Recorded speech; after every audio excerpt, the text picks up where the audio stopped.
Hi hello అండి. Welcome to our channel. ఈ వీడియోలో కేంద్ర ప్రభుత్వ సంస్థ అయిన ఇంటెలిజెన్స్ బ్యూరోలో కేవలం 10వ తరగతి అర్హతతో సెక్యూరిటీ అసిస్టెంట్ ఉద్యోగాలకు నోటిఫికేషన్ విడుదల చేయడం జరిగిందండి. కేవలం 10వ తరగతి అర్హత ఉన్న వాళ్లకు ఇంకా గవర్నమెంట్ జాబ్స్ కోసం ప్రయత్నిస్తున్న వారికి ఇదొక మంచి అవకాశం. ఈ నోటిఫికేషన్ గురించి పూర్తి వివరాలు ఈ వీడియోలో చెప్పడం జరిగింది. ఈ వీడియోని పూర్తిగా చూడండి, అప్పుడే మీకు క్లియర్గా అర్థమవుతుంది. అలాగే ఈ వీడియోని తప్పకుండా లైక్ చేయండి, ఓ 10 మందికైనా ఉపయోగపడుతుంది. అలాగే మన ఛానల్ని సబ్స్క్రైబ్ చేయండి. ఇక ఈ వీడియోలోకి వెళ్ళిపోదాం. ముందుగా ఈ నోటిఫికేషన్ ఈ ఇంటెలిజెన్స్ బ్యూరో వెబ్సైట్లో చూద్దాం. ఇంటెలిజెన్స్ బ్యూరో వెబ్సైట్ ఓపెన్ చేసిన తర్వాత ఈ విధంగా వస్తుందండి. తర్వాత కొంచెం కిందికి స్క్రోల్ చేయగానే ఈ విధంగా మనకి ఈ నోటిఫికేషన్కి సంబంధించి మనకు కొన్ని వివరాలు అయితే ఇక్కడ ఉంటాయి.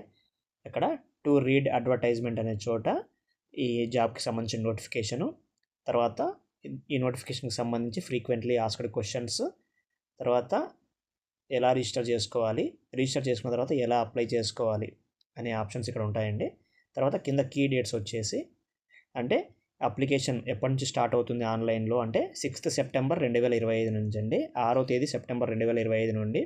తర్వాత ఈ అప్లికేషన్ ఆన్లైన్లో సబ్మిట్ చేయడానికి లాస్ట్ డేట్ వచ్చేసి సెప్టెంబర్ 28, 2025 రాత్రి 11:59 వరకు మనకు అవకాశం ఉందండి ఈ అప్లికేషన్ ఆన్లైన్లో సబ్మిట్ చేసుకోవడానికి. సో బాగా గమనించండి, లాస్ట్ డేట్ వచ్చేసి సెప్టెంబర్ 28, 2025 రాత్రి 11:59 వరకు. తర్వాత వచ్చేసి ఈ నోటిఫికేషన్ వచ్చేసి intelligence bureau, ministry of home affairs, government of India వారిచే జారీ చేయబడిందండి. ఇది పక్కా 100% సెంట్రల్ గవర్నమెంట్ ఉద్యోగాలు. సో ఎవరు కూడా ఈ మంచి అవకాశాన్ని మిస్ చేసుకోవద్దు. తర్వాత ఈ నోటిఫికేషన్లో ఫిల్ చేసే జాబ్ వచ్చేసి సెక్యూరిటీ అసిస్టెంట్ మోటార్ ట్రాన్స్పోర్ట్. దానికి సంబంధించి మనకు ఎగ్జామ్ ద్వారా ఈ పోస్ట్ అయితే ఫిల్ చేయడం జరుగుతుందండి. అందుకు సంబంధించి దేశం మొత్తంలోని ఏ ఇంటెలిజెన్స్ బ్యూరో లొకేషన్లో ఏ కమ్యూనిటీకి ఎన్ని ఖాళీలు ఉన్నాయని చెప్పేసి ఇక్కడ మనకు నోటిఫికేషన్ ఫస్ట్ పేజ్లో క్లియర్గా ఇవ్వడం జరిగిందండి. మన 2 తెలుగు రాష్ట్రాల్లోని హైదరాబాద్ మరియు విజయవాడ ఇంటెలిజెన్స్ బ్యూరో లొకేషన్లో హైదరాబాద్లో వచ్చేసి మొత్తం 7 పోస్టులతో ఈ వేకెన్సీ అయితే చూపించడం జరిగింది. తర్వాత ఆంధ్రప్రదేశ్లోని విజయవాడ ఇంటెలిజెన్స్ బ్యూరో లొకేషన్లో మొత్తం 9 పోస్టులతో ఈ వేకెన్సీ అయితే చూపించడం జరిగింది. సో టోటల్గా మన 2 తెలుగు రాష్ట్రాల్లో వచ్చేసి మొత్తం 16 పోస్టులతో ఈ నోటిఫికేషన్ అయితే ఉంది. తర్వాత వచ్చేసి ఈ వేకెన్సీకి సంబంధించి pay scale, essential qualifications, desirable qualifications, తర్వాత ఏజ్ లిమిట్, వీటికి సంబంధించి వివరాలు ఈ నోటిఫికేషన్ ఇవ్వడం జరిగిందండి. తర్వాత ఈ జాబ్కు సంబంధించిన పే స్కేల్ వచ్చేసి 21,700 నుంచి 69,100 రూపాయల బేసిక్ పేలో ఉంటుంది. సో చాలా మంచి జాబ్ అండి, 10th క్లాస్ బేసిక్తో, ఎవరు మిస్ చేసుకోవద్దు. తర్వాత వచ్చేసి ఇవి దీనికి సంబంధించి స్పెషల్ సెక్యూరిటీ అలవెన్స్లు కూడా 20% ఆఫ్ బేసిక్ పేలో అడిషనల్గా రావడం జరుగుతుందండి. అంటే మనకు వచ్చే శాలరీతో పాటు మనకి ఏదైతే బేసిక్ పే ఈ స్కేల్ ప్రకారం ఫిక్స్ చేస్తారో దాంట్లో అదనంగా 20% కూడా మనకు డబ్బులు రావడం జరుగుతుంది. తర్వాత ఈ ఎసెన్షియల్ క్వాలిఫికేషన్స్ వచ్చేసి matriculation from a recognized board of education అంటే 10th క్లాస్. తర్వాత వచ్చేసి position of a valid driving license for motor cars LMV light motor vehicle issued by competent authority. Light motor వెహికల్కి సంబంధించి డ్రైవింగ్ లైసెన్స్ ఉండాలి. తర్వాత వచ్చేసి knowledge of motor mechanism మీద కొంచెం నాలెడ్జ్ అయితే ఉండాలి. తర్వాత వచ్చేసి experience of driving a motor car for at least 1 year after obtaining driving licence. అంటే మనకు డ్రైవింగ్ లైసెన్స్ వచ్చిన తర్వాత అట్లీస్ట్ మనం ఒక 1 year అన్నా మోటార్ కార్ నడిపిన అనుభవం మనకు ఉండాలి అని ఇచ్చారండి. తర్వాత వచ్చేసి position of domicile certificate of the state against which candidate has applied. అంటే ఏ రాష్ట్రం నుంచి క్యాండిడేట్ ఈ జాబ్ కోసం అప్లై చేస్తున్నారో వారు డొమిసిల్ సర్టిఫికేట్ అనేది సబ్మిట్ చేయాల్సి ఉంటుంది. ఈ డొమిసిల్ సర్టిఫికేట్ అనేది మన సంబంధిత MRO గారు మనకు జారీ చేస్తారు.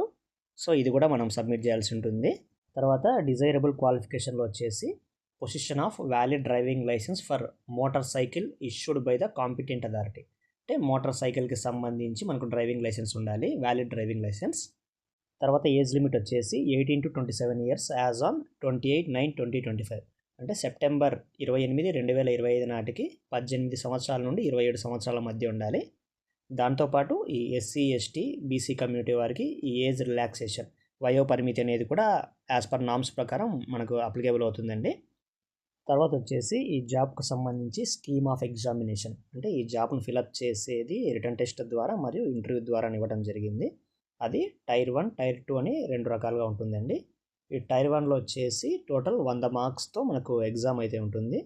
5 సెక్షన్స్ అయితే ఉంటాయి. Each section 20 marks. ప్రతి సెక్షన్లో 20 మార్క్స్తో మనకు టోటల్ 100 మార్క్స్కి ఈ రిటర్న్ ఎగ్జామ్ అయితే ఉంటుంది. మొత్తం 1 అవర్ టైంలో ఈ రిటర్న్ ఎగ్జామ్ అనేది మనం కంప్లీట్ చేయాల్సి ఉంటుందండి. దీంతో వచ్చేసి జనరల్గా 20 మార్క్స్కి జనరల్ అవేర్నెస్, 20 మార్క్స్కి basic transport or driving rules, తర్వాత 20 మార్క్స్కి క్వాంటిటేటివ్ యాప్టిట్యూడ్, తర్వాత 20 మార్క్స్కి numerical or analytical or logical ability and reasoning అయితే ఇచ్చారు. ఇంకో 20 మార్క్స్కి ఇంగ్లీష్ లాంగ్వేజ్ అయితే ఇవ్వడం జరిగిందండి. తర్వాత ఇక్కడ ఇంకో ముఖ్యమైన పాయింట్ వచ్చేసి నెగిటివ్ మార్కింగ్ అండి. మన ప్రతి రాంగ్ ఆన్సర్కి 1/4 నెగిటివ్ మార్క్ అయితే పోతుంది. అంటే మనం 4 రాంగ్ ఆన్సర్స్ చేస్తే 1 మార్క్ అయితే మనకు మైనస్ అవుతుంది. సో జాగ్రత్తగా ఇది గమనించండి. తర్వాత టైర్ 2లో వచ్చేసి 50 మార్క్స్కి అంటే 50 మార్క్స్కి motor mechanism and driving test come interview అనేది ఉంటుంది. దాంట్లో మోటార్ మెకానిజం మరియు డ్రైవింగ్ టెస్ట్కి సంబంధించి మనకు టెస్ట్లు ఉంటాయి, తర్వాత ఇంటర్వ్యూ కూడా ఉంటుందని చెప్పేసి ఇక్కడ ఇవ్వడం జరిగింది. ఇది టోటల్గా 50 మార్కులు ఉంటుందండి. సో రిటర్న్ ఎగ్జామ్ వచ్చేసి 100 మార్కులకి, టైర్ 2లో వచ్చేసి motor mechanism and driving test come ఇంటర్వ్యూకి వచ్చేసి 50 మార్క్స్, టోటల్ 150 మార్క్స్కి అయితే ఈ టెస్ట్ ఉంటుంది. సో ఇది జాగ్రత్తగా గమనించండి. తర్వాత ఈ ఎగ్జామ్కి సంబంధించి ఎగ్జామ్ సెంటర్స్ వచ్చేసి మన ఆంధ్రప్రదేశ్ రాష్ట్రంలో అనంతపూరు, గుంటూరు, కడప, కాకినాడ, కర్నూలు, రాజమండ్రి, తిరుపతి, విజయవాడ, విశాఖపట్నం, విజయనగరం ఈ ప్లేసెస్లో అయితే ఇవ్వడం జరిగింది.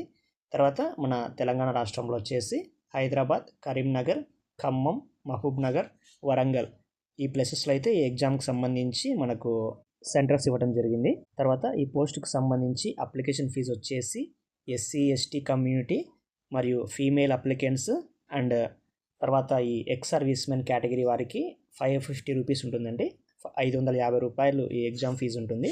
తర్వాత మేల్ క్యాండిడేట్స్ ఆఫ్ యూఆర్ అంటే అన్రిజర్వ్డ్, ఈడబ్ల్యూఎస్ అండ్ ఓబీసీ కేటగిరీస్కి సంబంధించిన పురుష అభ్యర్థులకు వచ్చేసి ఈ 550 రూపాయలతో పాటు 100 రూపాయలు అడిషన్గా ఎగ్జామ్ ఫీజు ఉంటుంది. అంటే వీళ్ళకు 650 రూపాయలు. ఈ ఎస్సీ ఎస్టీ కమ్యూనిటీ, తర్వాత ఫీమేల్ క్యాండిడేట్స్, తర్వాత ఎక్స్ట్రా సర్వీస్ మెన్ కేటగిరీ వాళ్ళకు వచ్చేసి 550 రూపాయలు ఉంటుంది. వీళ్ళకు 100 రూపాయలు డిఫరెన్స్ ఉంటుందండి. సో మినిమం 10th క్లాస్ అర్హతతో చాలా మంచి సెంట్రల్ గవర్నమెంట్ ఉద్యోగం అండి. ఎవరు కూడా మిస్ చేసుకోవద్దు, తప్పకుండా అప్లై చేయండి. చాలా మంచి నోటిఫికేషన్. ఈ వీడియోలో ఇన్ఫర్మేషన్ మీ అందరికీ నచ్చింది అనుకుంటాను. ఈ వీడియోని తప్పకుండా లైక్ చేయండి. మీరు లైక్ చేయడం వల్ల ఈ వీడియో కొంతమందికైనా రీచ్ అయ్యి 10 మందికైనా ఉపయోగపడుతుంది. అలాగే మీ ఫ్రెండ్స్కి, మీ రిలేటివ్స్కి షేర్ చేయండి. అలాగే మన ఛానల్ని సబ్స్క్రైబ్ చేయండి. Thank you. జై హింద్.